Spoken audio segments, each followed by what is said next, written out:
పెళ్ళైనా పండగైనా వేడుక ఏదైనా పట్టు చీరల ప్రత్యేక వేదిక వారాహి సిల్క్స్. ఒక హీరోలాగా వచ్చిన మీరు ఎంట్రీ ఇచ్చారు 19 నుంచి 24 వరకు, అంటే ఒక సిఐగా మీ మార్కు చూపించారు డిపార్ట్మెంట్లో.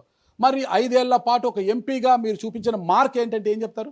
మనకు నేను కొత్తగా ఎంపీ అయిన కొత్తలో ఒక 5-6 నెలల పాటు ఈ వ్యవస్థకు అలవాటు పడడానికే ఒక 5-6 నెలలు ఖచ్చితంగా ఉంటుంది. అది నేను కొత్తగా రాజకీయాలు లేకొచ్చినోని కాబట్టి. తర్వాత ఒక 2 సంవత్సరాలలోనే, 1 సంవత్సరం లోపట్నే కరోనా రావటం జరిగింది. కరోనా కాలంలో మనం ఏమీ చేయలేకపోయినాం. ఒక 10-15 కోట్ల 25 కోట్లు రావాలా ప్రతి సంవత్సరం, 5 కోట్లు ఎంపీ నిధులు రావాలి, ఎంపీ ల్యాడ్స్ రావాలా. 15 కోట్లు మాత్రమే రావటం జరిగింది.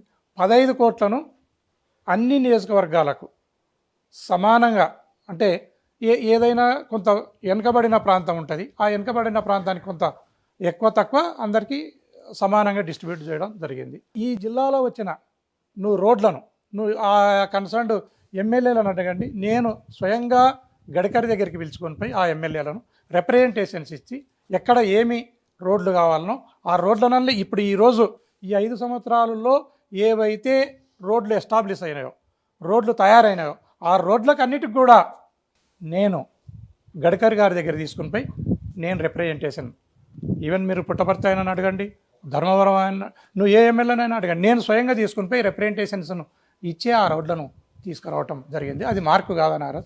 ఓకే, అంటే ఒక ఎంపీగా మీరు చేసిన మార్కే నేను ఒప్పుకుంటా ఈ విషయంలో. ఎందుకంటే ఎవరైనా ఒక స్థాయికి వచ్చిన వెంటనే కన్నా తల్లిదండ్రులను చూసే పరిస్థితి లేదు, ఇంకా ఊరినేం గుర్తుపెట్టుకుంటారనే పరిస్థితి. కానీ మీరు అనంతపురం జిల్లాకు వచ్చి ఉద్యోగం చేసి ఇక్కడే ఎంపీ అయిన తర్వాత మీ స్వగ్రామాన్ని గుర్తుపెట్టుకొని, స్వగ్రామానికి సరైన రోడ్డు లేకపోవడంతో కర్నూలులో మాట్లాడి అక్కడ ఒక తార్ రోడ్డు కూడా వేయించారు. అది నేను చూసాను. అక్కడ వెళ్ళినప్పుడు, నేను వేరే ఇంటర్వ్యూ కోసం వెళ్ళినప్పుడు రోడ్డు బాగుందబ్బా అంటే అక్కడ వాళ్ళు చెప్పానట, అక్కడ మీ అనంతపురం ఎంపీ మాకు అదే హిందూపురం ఎంపీ గోరంట్ల మాధవ్ గారు వేయించారు. ఆయన ఎందుకు వేయించాడు? ఆయనకేం సంబంధం ఏంటంటే వాళ్ళ ఊరు ఇక్కడే కాదు సార్, ఆయన అదే పనికి వేయించాడు సార్, ఆయన పుణ్యమా అంటూ మాకు అంత హ్యాపీగా ఉంది సార్ అన్నారట.